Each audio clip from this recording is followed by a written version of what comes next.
নিজের ফুফাতো ভাইয়ের সাথে বিয়ে ঠিক হওয়ার কারণে 3 দিন ধরে নাওয়া খাওয়া ছেড়ে দেওয়ায় দশম শ্রেণীতে পড়ুয়া সেতু রাগ করে নিজের রুমে বসে আছে সে। এত তাড়াতাড়ি বিয়ে, এটা সে মানতেই পারছে না। তার ফুপু তো তার বেস্ট ফ্রেন্ড মতো, তাহলে তিনি এ প্রস্তাব রাখলেন কিভাবে? হঠাৎ দরজা খোলার শব্দ এলো। সেতু রাগে করে বলল, আমি খাবো না, বললাম না? আমাকে ডিস্টার্ব করছো কেন? ওপাশ থেকে কোনো বকুনি এলো না, কোনো কথাও নয়, শুধু একটা প্রতিধ্বনি শুনতে পাওয়া গেল। সেতু মাথা কাত করে দেখলো তার বাবা। বাবাকে দেখে সে মাথা নিচু করে নিল। বাবার সামনে কখনো গলা উঁচু করে কথা বলার সাহস সে পায় না। সেতুর বাবা তার পাশে এসে বসল, শান্ত কণ্ঠে বলল, খাওয়ার সাথে কিসের রাগ? সেতুর স্মরণে সেতু চুপ করে গেল। সত্যি তো, খাওয়ার সাথে রাগ নয়, কিন্তু রাগ দেখাবে কিভাবে? সেতুর বাবা তার মাথায় হাত রেখে বলল, আমরা কি তোমার খারাপ চাই? এবার সেতুর চোখে নেমে এলো বর্ষণ ভেজা চোখে। ফুঁপিয়ে উঠে বলল, কিন্তু বাবা, এখনই বিয়ে, তাও আবার শুভ্র ভাইয়ার সাথে? কেন বাবা? আমি তো লেখাপড়া করতে চাই। তোর কি মনে হয় তোর ফুপি তোর লেখাপড়া বন্ধ করতে চায়? এবার সেতু দোটানায় পড়ল। সে জানে তার ফুপু তেমন নয়, কখনোই তার পড়াশোনা বন্ধ করবে না। সে মাথা নাড়ালো। তার বাবা হেসে বলল, তাহলে তোর ফুপি না তোর বেস্ট ফ্রেন্ড? তোর মায়ের চেয়েও বেশি? হুম। তাহলে এত চিন্তা করছিস তোর? দেখ মা, শুভ্র ভালো ছেলে, এটা মানিস তো? সেতু ভেবে দেখলো শুভ্র ভাইয়া খারাপ না, অথচ খারাপ মানুষ সুদর্শন দায়িত্ববান ছেলে। পরিবারের সকল ভাই বোনদের বড় হয় একটু আধটু গম্ভীর থাকে, শাসনে রাখে সবাইকে, তাই বলে খারাপ বলা যায় না। সকল সকলের ভালোর জন্যই চিন্তা করে তিনি। এইসব ভেবে চুপ হয়ে গেল সেতু। তার বাবা সেটা খেয়াল করে বলল, এসো, খেতে এসো, পরে ভেবে দেখো, বলে তিনি বেরিয়ে গেল। সেতু একটু পর খেতে বেরিয়ে দেখলো তার ফুপু এসেছে। সে চুপচাপ খেয়ে রুমের দিকে আসার সময় কানের কাছে ভেসে এলো একটা পরিচিত কণ্ঠস্বর, খাওয়া দাওয়া ছেড়ে অনশনে করার নাটক তো দারুণ করলি সেতু, তা কোনো লাভ হলো কি? সেতু তড়ক করে পেছনে তাকালো। তার দিকে বাঁকা হেসে তাকিয়ে আছে শুভ্র ভাইয়া। সেতু কটমট করে তাকিয়ে শুভ্র ভাইয়ার ডোন্ট কেয়ার ভাব নিয়ে চলে গেল। সেতু হনিয়ে হতভম্বের ন্যায় চলে যাচ্ছে। শুভ্র ভাইয়া আমাকে বিয়ে করতে রাজি হয়ে গেল। সে কি না আমাদের সাথে প্রয়োজনে উদ্বেগ যেত, তেমন কথা বলতো না। অবশ্য ফুপুর একমাত্র ছেলে, ফুপির কথা শুনবে, এটাই স্বাভাবিক। সেতু রুমে যাওয়ার একটু পরেই সেতুর ফুপু এলো তার রুমে। বিছানায় বসে থাকা সেতুর মুখটা এখনো আমাবস্যার মতো কালো। সেতুর ফুপু এসে তার পাশে বসলো, হেসে বলল, কি রে সেতু, এত অভিমান আমার সাথে? আমি কি এত খারাপ যে আমার কারণে 3 দিন খাওয়া ছেড়ে দিলি? কি এমন বললাম? হ্যাঁ। সেতুর মুখে ঘুরিয়ে নেওয়ার চেষ্টা করলো, অভিমানী গলায় বলল, তুমি তো আমার বেস্ট ফ্রেন্ড ছিলে ফুপুমনি, তাহলে তুমি আব্বুকে এই প্রস্তাব দিলে কিভাবে? আমরা কি এখনই বিয়ের বয়স হয়েছে? সেতুর ফুপি হেসে বলল, তোকে আমার কাছে নিয়ে আসতে চাচ্ছি রে। তুই চাস না আমার কাছে থাকতে? তা চাই, কিন্তু এভাবে আমি তো এখনো এসেছি দেইনি আমার পড়াশোনার স্বপ্ন। তোমাকে কি আমি পড়ালেখা বাদ দিতে বলছি?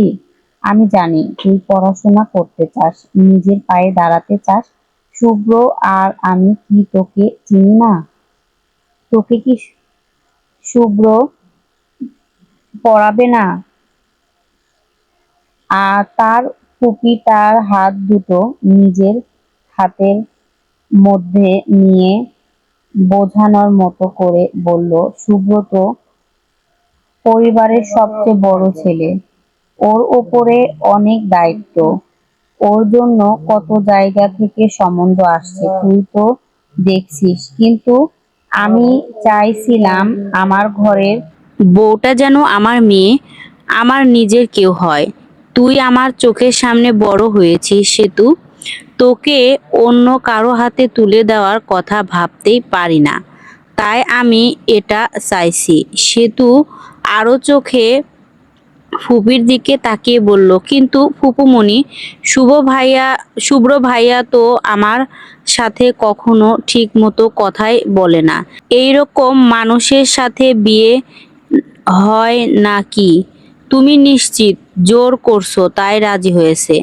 আরে না পাগলি, আমি কেন জোর করতে যাব? আমি বলা মাত্রই আমার ছেলে রাজি, আর সে এটাও বলেছে পড়াশোনা চালিয়ে যেতে হবে, কিন্তু সব দিকে খেয়াল আছে। তাও বুঝছি। সেতু অবাক হলো, তবে কিছু বলল না। তার ফুপির কোল শুকিয়ে পড়ল। এই মানুষটাই তার মায়ের চেয়েও আপন। ছোট থেকে এই মানুষটার সাথে তার সবচেয়ে বেশি ভাব। সে চিন্তা করলো প্রস্তাবটা খারাপ না। সারা জীবন ফুপুর আদরে হয়ে ফুপিকে ফুপির কাছে থাকবে। সেতুর ফুপি তার মাথায় হাত বুলিয়ে দিতে লাগলেন। ফুপি আর ভাইঝির এই মিষ্টি খুনসুটি আর বিশ্বাসের সম্পর্কটা বরাবরই এই বাড়ির সবাইকে মুগ্ধ করে। এরপর আর কি, সেতু আর শুভ্রের বিয়ে ঠিক হয়ে গেল। সেতু বিয়ে করে ফুপির বাড়িতে চলে যাবে। বাকি কিছু পছন্দ হোক আর অপছন্দ ফুপির কাছে চলে যাবে, এটাই নিয়ে সেতুর ভীষণ খুশি। বাড়ি ভর্তি হলো, হইচই করে এলো সেতুর কাজিন মহল। পরিবারের মধ্যে বিয়ে হওয়ায় আনন্দ আর উৎসব যেন দ্বিগুণ হলো। সকলেই উপস্থিত হলো, শুধু এলো না শুভ্র ভাই। তার নাকি পরীক্ষা আছে, কোনোভাবেই এত আগে আসা সম্ভব নয়। বিয়ের আগের দিনে আসতে পারবেন সেটা নিয়ে অবশ্য সেতুর মাথা ব্যথা নেই। সে একদিকে খুশি, অন্যদিকে চিন্তিত। শুভ্র ভাইয়ার সাথে মানিয়ে নিতে পারবে তো? দেখতে দেখতে বিয়ের দিন এলো। ঝড়বাতির আলোর পুরো বাড়ি ঝলমল করছে। চারদিকে মেহেন্দির সুবাস, আত্মীয় স্বজন আর কাজিনদের হাসাহাসি হুল্লাস, পুরো ঘর গম গম করছে। অথচ এই শোরগোলের মাঝেও সেতুর ভিতরে দোটানা যেন থামছেই না। গায়ে ভারী লাল বেনারসি, হাতে কাচের চুড়ি আর মুখে হালকা মেকআপ। আয়নার সামনে বসে নিজেকে দেখে সেতুর নিজেরই কেমন অচেনা লাগছে। যে মেয়েটা কাল পর্যন্ত স্কুলে দুই বেনি বেঁধে টিফিন ভাগ করে খেত, সে আজ কারো বউ হতে চলেছে। কাজিনদের দল ততক্ষণে রুমে ঢুকে তুমুল চিৎকার করে। সেতুর চাচাতো বোন তুলি তার হাত ধরে টেনে তাকে তুলল। আরে আমাদের কোণে তো আয়নার নিজেকে দেখেই মুগ্ধ, এত দেখতে হবে না রে।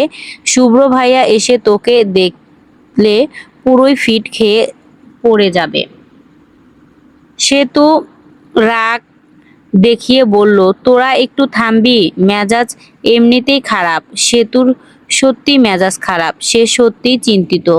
গতকালকে থেকে চিন্তা বেড়েছে। নাচতে নাচতে বিয়ে করে নিয়ে এখন ভয় হচ্ছে বিয়ের কোনো ছেলে খেলা নয়, এটা সারা জীবনের ব্যাপার। শুভ্র ভাইয়ার সাথে সারা জীবন ভাবলেই ভয় হচ্ছে। আবার এর মধ্যেই শুভ্র ভাইয়ার সাথে কোনো কথা হলো না ওর।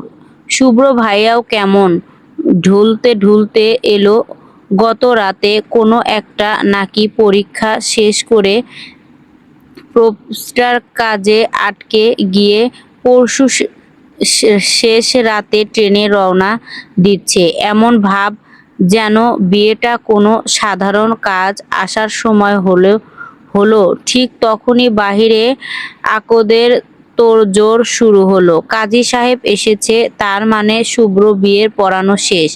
এবার সেতুর পালা। লম্বা ঘোমটা টেনে নিজের রুমে বসে থাকলো সেতু। বাকিরা আগ্রহ নিয়ে তাকিয়ে আছে। এবার সেতুর জবান যেন বন্ধ হয়ে এলো। শরীরে কেমন ঠান্ডা হয়ে আসছে। বুকের ভিতরে হাতুড়ি পেটার মতো তীব্র তীব্র শব্দ স্পষ্ট শোনা যাচ্ছে। গায়ে জড়িয়ে থাকা ভারী লাল বেনারসির আঁচলটা ঘামচে ধরে বসে আছে সে।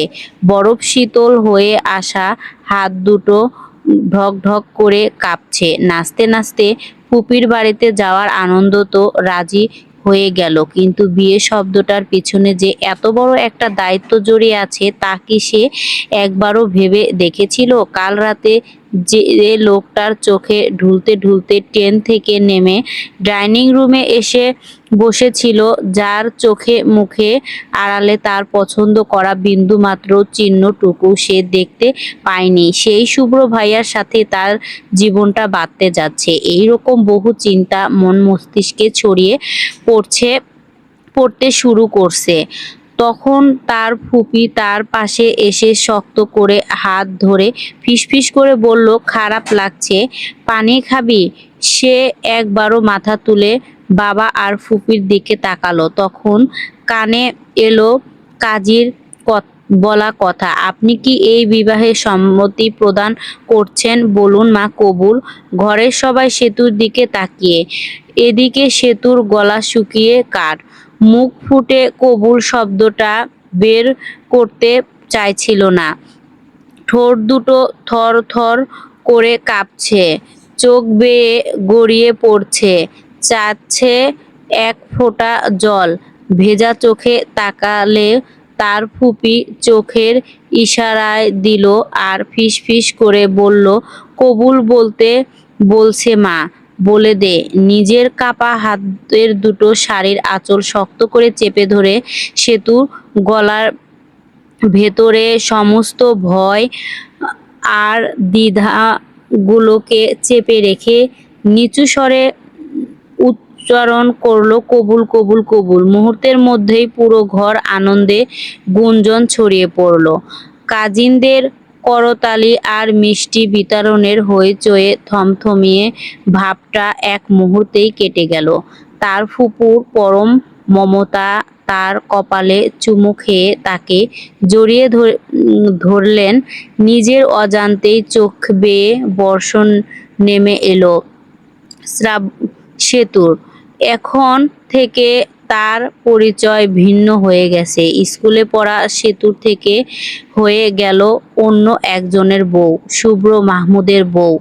ভাবতেই শরীরের বিদ্যুৎ খেলে গেল, সাথে কান্না বেগও বাড়ল। সকলে যে ছেড়ে যেতে হবে। বিয়ে শেষ হতেই আত্মীয় স্বজনের তোড়জোড় আর কোলাহলের মাঝেই শুরু হলো বিদায়ের প্রস্তুতি।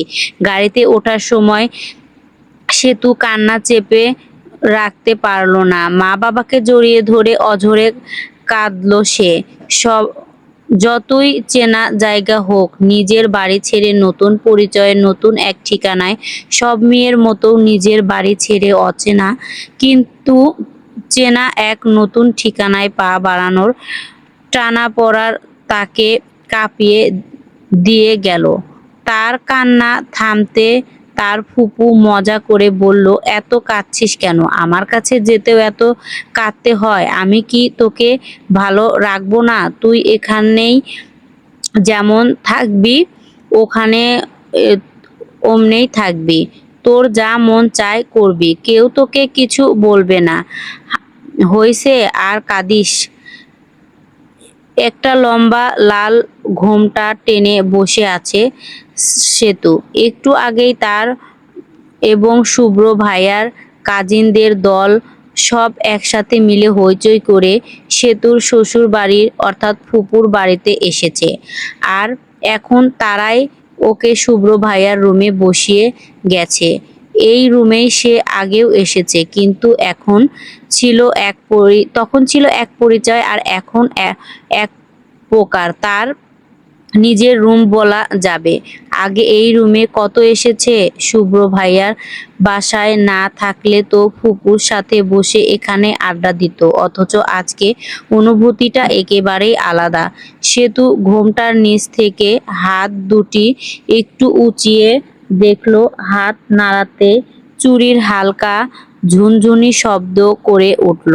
নিস্তব্ধ ঘরে সেই শব্দেই চমকে উঠে আবার বাধ্য মেয়ের মতো গুটিয়ে বসলো সে। বাহিরে তখনও কাজিনদের খিলখিল হাসি আওয়াজ পাওয়া যাচ্ছে। তার নাকি শুভ্র ভাইয়াকে আটকাবে, মোটা অঙ্কের বকশিস না দেওয়া পর্যন্ত ঘরে ঢুকতে দেবে না।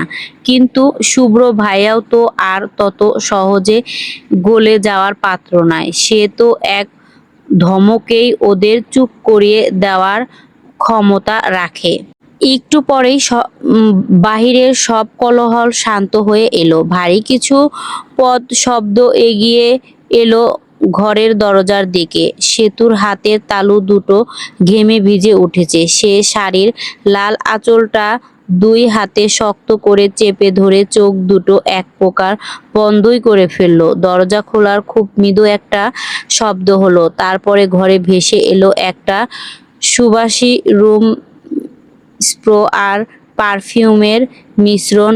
শুভ্র ঘরে ঢুকেই ভিতর থেকে দরজায় খিল লাগিয়ে দিল। কয়েক সেকেন্ড নীরবতা, কোনো কথা নেই।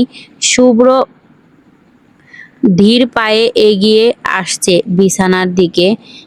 সেতুর মনে হলো তার হৃদয় স্পন্দন এত জোরে হচ্ছে যে শুভ্র ভাইয়া হয়তো বাহিরে থেকে তা শুনতে পাচ্ছে। শুভ্র এসে বিছানার ঠিক সামনে দাঁড়ালো।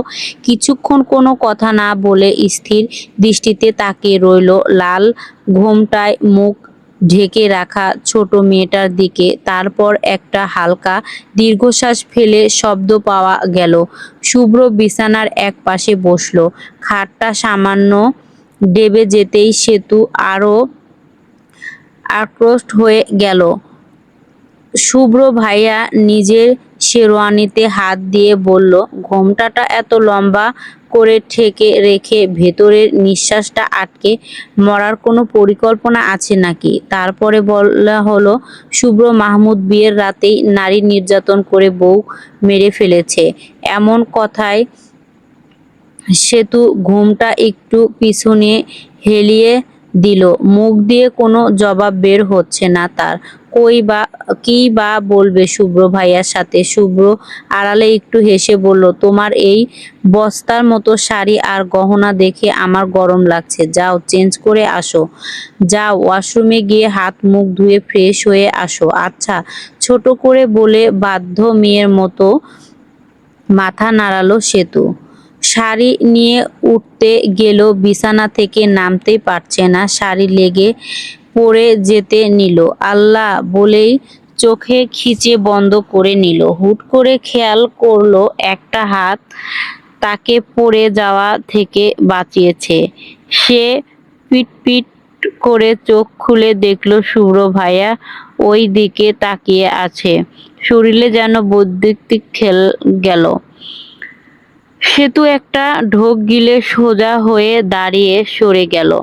মাথা নিচু করে দাঁড়িয়ে থাকতে থাকতে শুনলো শুভ্র ভাই বিড়বিড় করে বলছে, এইরকম পিচ্চি দুর্বল একটা মেয়েকে আমার সাথে বিয়ে দিয়েছে আম্মু, সর্বনাশ। শুভ্র বিড়বিড় করে বলা কথাগুলো সেতুর কানে পৌঁছিয়ে মুহূর্তের মধ্যে তার লজ্জা উপচে গেল। একরাশ মেজাজ চটে গেল। পিচ্চি দুর্বল, সে নাকি পিচ্চি, দশম শ্রেণীতে পড়ে বলে কি সে অতটাই পিচ্চি নাকি?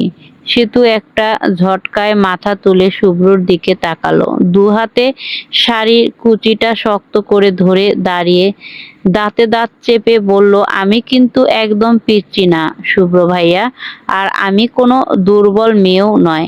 পা পিছলে তো যে কেউই অ্যাক্সিডেন্ট করতে পারে, তার সাথে দুর্বলতার কি সম্পর্ক? এটাকে অ্যাক্সিডেন্ট বলে, বুঝলেন?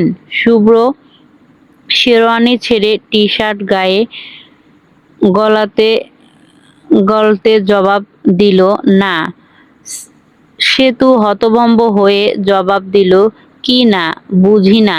বুঝতে না হয় আপনার, বলে সেতু ধপ ধপ করে ওয়াশরুমের দিকে যাচ্ছে। শুভ্র বলল, ওয়াশরুমে আমার জামা যেসব পরতে চাও তা কি? সেতুর পা থেমে গেল, পিছনে ফিরে বিস্ফোরিত দৃষ্টিতে চেয়ে বলল, তাহলে আমি কি পরব? শুভ্র বিছানায় লম্বা হয়ে শুয়ে পড়ে বলল, তোমার আদরের ফুপুর আলমারিতে ড্রেস ভর্তি করে রেখেছে, দেখো। এবার আমি ঘুমাবো, ডিস্টার্ব করবে না। সেতু দ্রুত কাপড় নিয়ে ফ্রেশ হয়ে চলে গেল। ফ্রেশ হয়ে বেরিয়ে দেখলো শুভ্র বিছানায় এক পাশে ঘুমিয়ে আছে, আরেক পাশে তার জন্য খালি রাখা। তাও খুব টায়ার্ড লাগছে, তাই দেরি না করে শুয়ে পড়ল। যদিও কিছুটা আনকমফোর্টেবল লাগছিল, তবুও কিছু করার নেই। বিয়ে যখন করেছে একসাথে থাকতেই হবে, এই ভাবতে ভাবতে অনেকক্ষণ পর সেতুর চোখ ঘুমিয়ে দেখা মিলল। সকালের ঘুম থেকে উঠে ফুপুর কাছে গিয়ে বসেছিল সেতু। আজ নাকি আবার মেহমান আসবে, এত মানুষজন আর ভালো লাগছে না তার। কাজিনরা সবাই বসেছিল একসাথে, শুভ্রকেও জোর করে এনেছে ওরা, কিন্তু সে চুপচাপ এক কোণে বসে আছে, না হয় ফোন ঘাঁটছে। সেতুর এক কাজিন বলে উঠল, আরে শুভ্র ভাইয়া, সারাক্ষণ ফোনে কি এত কাজ তোমার? আজ না তোমার বিয়ের পরের দিন, নতুন বউয়ের পাশে না বসে ফোনে স্ক্রিনের দিকে এভাবে তাকিয়ে থাকতে হবে? আসো এদিকে বসো, ছবি উঠিয়ে তুলি একটু। ওদের কথায় শুভ্র ভাইয়া চোখ তুলে তাকালো, তাদের কথায় সম্পূর্ণ প্রত্যাখ্যান করে তীক্ষ্ণ চোখে তাকিয়ে বলল, এই তোদের পড়াশোনা নেই? এসে এসেছিস পর্যন্ত দেখেছি লাফালাফি আর নাচানাচি করছিস। প্রথমে সবাই একটু দমে গেল। শুভ্রর ফুফাতো ভাই উঠে দাঁড়িয়ে বলল, এত কথা জানি না, এদিকে আয়, ছবি তুলবো মানে তুলবই। হুমকি পেয়ে সকলে এক যোগ হলো। এক প্রকার জোর করে শুভ্রকে সেতুর পাশে দাঁড়িয়ে অনেকগুলো ছবি তুলে নিয়ে, ছবি তোলার পুরো সময়টা সেতুর বুকের উপরে ভিতরে ধুকপুকুনি যেন দ্বিগুণ বেড়ে গেল। শুভ্র একদম ওর গা ঘেঁষে বসেছে। শুভ্র নীল শার্টে হাতা সেতুর গায়ে ছুঁয়ে যাচ্ছে বারবার। লোকটার শরীর থেকে ভেসে আসা হালকা পারফিউমের সুবাস সেতুর মনটাকেও কেমন যেন চঞ্চল করে তুলছিল। শুভ্র কিন্তু একদম স্বাভাবিক মুখে সোজা হয়ে বসে রইল। কাজিনরা কত কি বলে হাসানোর চেষ্টা করলো, হাত কিভাবে রাখতে হবে তা নিয়ে কত হুমকি দিল, শুভ্রও সব মেনে নিল। এটাই সেতুর কাছে আশ্চর্যের বিষয়, এত সহজে শুভ্র ভাইয়া মেনে নিল। ছবি তোলার শেষে যে যার মতো আড্ডা দিয়ে অনেকক্ষণ তারপরে মেহমান আসলো। মেহমান বলতে সবাই ওদের পরিবারের আত্মীয়, কম বেশি সবাইকে চেনে সে, কিন্তু ছটফটিয়ে সেতু নতুন বউ হয়ে চুপচাপ বসে ছিল সারাক্ষণ। সন্ধ্যার পরে মানুষ কমে গেলে রুমে যাওয়ার ফুরন্ত পেল সে, কিন্তু ফ্রেশ হয়ে বেরোতেই বাঁধলো মাত্রই হাতে মুখ ধুয়ে বেরিয়ে সে শুভ্রর বিছানায় বসে ফোন দেখছিল। সেতুকে বেরোতে দেখে বলল, মামা তোমার বই খাতা সব দিয়ে গেছে, এখন পড়তে বসো। এত ধকল পর হুটহাট পড়তে বসার কথা শুনে চোখ বড় বড় করে তাকালো সেতু। মুখ দিয়ে অপ্রান্ত স্বর বলল, হে হে না, বললাম পড়তে বসো। বিয়ে বিয়ে করে সপ্তাহ খানিক নেচেছো, সামনে যে টেস্ট এক্সাম ভুলে গেছো? যদি রেজাল্ট খারাপ হয় তাহলে খারাপ আছে। সেতু অবাক হয়ে বলল, তাই বলে এখন পড়তে বসবো? কালই মাত্র বিয়ে হয়েছে, আর তাছাড়াও আমি খুব টায়ার্ড। আজকে শুভ্র ভাইয়ের ছোট ছোট করে চেয়ে বলল, বিয়ে করেছো তো কি হয়েছে, তাই বলে পড়ালেখা মাপ? এটা ভেবো না বিয়ে হয়েছে বলে পড়ালেখার কম করলে হবে, বরং এখন পড়ালেখা বেশি করতে হবে আরো। আহারে, আমি তো পড়ালেখা করব না বলিনি। যাই হোক, আজকে পড়তে পারবো না, আপনি পড়ুন। আপনার পড়া। বলতে বলতে সেতু রুম থেকে বেরিয়ে গেল। শুভ্র একটু হেসে গলা নিচিয়ে বলল, আজকে ছাড় দিলেও পরের দিন থেকে উড়াধুরা পড়তে হবে। আমি নিজের পড়ব, দেখব কে কি বাহানা দেয়। সেতু সবটা শুনে ভেকচি কেটে ফুপির রুমে চলে গেল। রুমে ঢুকতে ঢুকতে বিড়বিড় করে বলল, মানুষ বিয়ে করতে আনন্দ করে, গিফট পায়, আর আমাকে পড়তে বসাচ্ছে। পড়তে চেয়েছি ঠিক, তাই বলে এমন? হায় আল্লাহ! তার ফুপি ওকে বিড়বিড় করতে দেখে প্রশ্ন করলো, কি হয়েছে রে, কি বলছিস? সেতু বিছানায় বসে নিজের মুখটা ফুল ঝুড়ি খুলল আর বলল, না ফুপি, তোমার ছেলে আমাকে এখন পড়তে বসতে বলছে। আমি কি টায়ার্ড না বলো? তিনি হেসে উঠল। সেতুর মাথায় হাত বুলিয়ে বলল, হ্যাঁ হ্যাঁ, সেটাই তো। আমার ছেলেটা কিছুই বোঝে না, তুই রেস্ট কর। কি খাবি বল, বানিয়ে আনি। সেতু ওর ফুপির কোলে মাথা রেখে বলল, না কিছু খাবো না, তোমার সাথে আড্ডা দিব। ফুপু মুচকি হেসে সেতুর চুল আঙ্গুলে চালিয়ে দিতে দিতে বললেন, আজকে সারাটা দিন বড্ড ধকল গেছে তো তোর ওপরে দিয়ে না রে? সেতু ফুপির কোলে মুখ গুজে আদুরি গলায় বলে উঠল, পা দুটো এখনো ব্যথা করছে, আর তোমার ওই বটুক ছেলেটা মনে হয় জন্ম থেকেই বেশি সিরিয়াস। বিয়ের পরের দিনের মানুষ বউকে কফি শপে নিয়ে যায়, একটু মিষ্টি কথা বলে, আর উনি এসেছে সোজা টেস্ট পরীক্ষার ভয় দেখাচ্ছে, যেন আমি পড়তে না বসলে দেশটা ভেঙে যাবে। সেতুর ফুপু হাসতে ফেটে পড়ছে। সেতুর পিঠে হাত বুলিয়ে বলল, ওর গম্ভীর তো তুই ছোটবেলা থেকেই দেখে আসছিস। ও তো মুখ ফুটে সহজে নিজের অনুভূতির কথা বলতে জানে না, চুপচাপ স্বাভাবিকই, জানিস তো। এই ছেলেটার কিছুই শেয়ার করতে চায় না কারো সাথে। তুই পড়বি না, ওকে পারবি না বুঝিয়ে নিতে? সেতু চুপ হয়ে গেল। কি বুঝিয়ে সে শুভ্র ভাইয়াকে? সেটা তার কর্ম। বাপের ওই লোকটাকে বুঝাতে গেলে নির্ঘাত নিজের মাথাকে মাথা বানাইতে হবে। সেতু চুপ দেখে আবার বলল, ও কাউকে নিজের মনের কথা শেয়ার করতে পারে না, বুঝলি? মুখ ফুটে একটা আবদার করেছি, সেটা পূর্ণ করার চেষ্টা করিস। তার চেয়েও বড় বিষয়, তোকে ওর বউ করে এনেছে, তুই এখন থেকে ওকে বুঝবি, ঠিক আছে? একটু চুপচাপ হলেও ও যে কেমন আর কতটা ভালোবাসে সেটা তুই আস্তে আস্তে বুঝতে পারবি। এখন যে সকালের তো খেয়াল রাখে সেটা টের পায় না।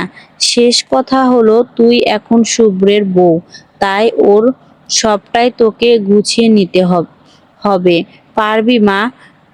সেতু হঠাৎ চুপ হয়ে গেল। চোখের সামনে ভেসে উঠল কাল রাতের শাড়িতে পা পেছিয়ে পড়ে যাওয়ার সময় শুভ্র খপ করে ধরে ফেলার মুহূর্ত, কিংবা একটু আগে কাজিনদের আবদারে মেনে কোনো আপত্তি ছাড়াই নিঃশব্দে ওর পাশে এসে বসার দৃশ্যটা। মুখে গম্ভীর ভাব ধরে রাখলেও মানুষটা আদতে ওর কোনো ক্ষতি চায় না, বরং পড়ার নাম করে ওকে একটু সহজ করার চেষ্টা করছিল হয়তো।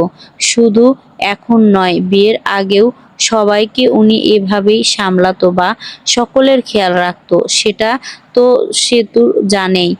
মনে মনে ভাবলো, বিয়ে যখন হয়েছে, শুভ্র ভাইয়ার দায়িত্ব নেওয়া তো সত্যই তার কাজ। উনি কি পছন্দ করে না করে সেটাও তো তাকেই দেখতে হবে। মানে খাবার ওর খেয়াল রাখতে হবে, তাই না?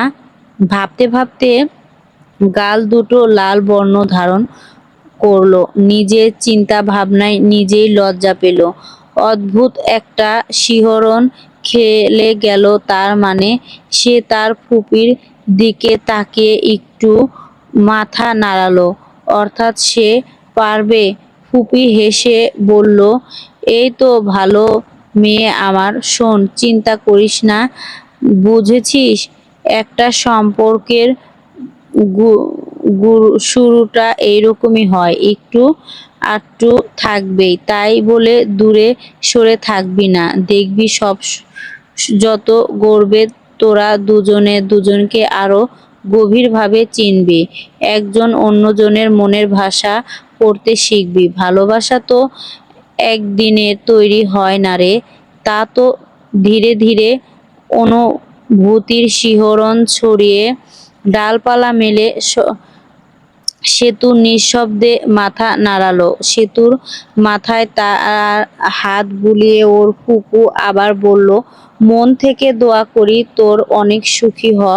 তোদের জীবনের সুখের মেয়াদ যেন কোনোদিনও শেষ না হয়। এই পাঞ্জাবির পাতা পেরিয়ে ভালোবাসার এই বসন্ত এসে মৃত অমৃত হয়ে যায়।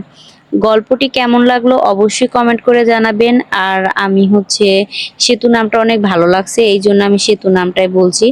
আশা করি পুরো ভিডিওটা দেখার পরে একটা কমেন্ট করবেন। সবাই ভালো থাকবেন, সুস্থ থাকবেন। আল্লাহ হাফেজ।